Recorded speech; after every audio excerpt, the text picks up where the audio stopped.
আসসালামু আলাইকুম সুধীমণ্ডলী। এখন একটা বাচ্চাকে মুসলমানি করলাম ঘুম পাতায়। এখন তার গার্জেন কি বলে শুনেন। আসসালামু আলাইকুম। ওয়ালাইকুম সালাম। হ্যাঁ, আপনার কিতা লাগে বাচ্চা? ভাগনা লাগে। হ্যাঁ, আপনার বাড়ি কোন জায়গায়?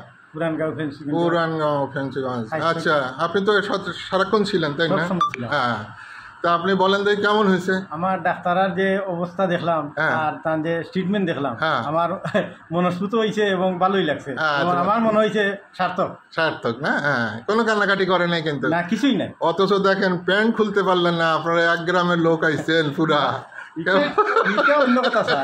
তাকে ঘুম পাতায় না দিলে করা যেত না? করা যেত। হ্যাঁ, তা আপনার খুশি তো যে এরকম?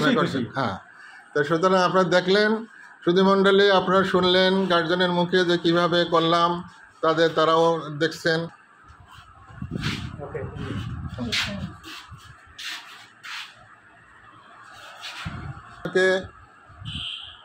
যে বাচ্চাকে ধরেন, যে বাচ্চাকে করা হলো সেই বাচ্চা এই, আর এর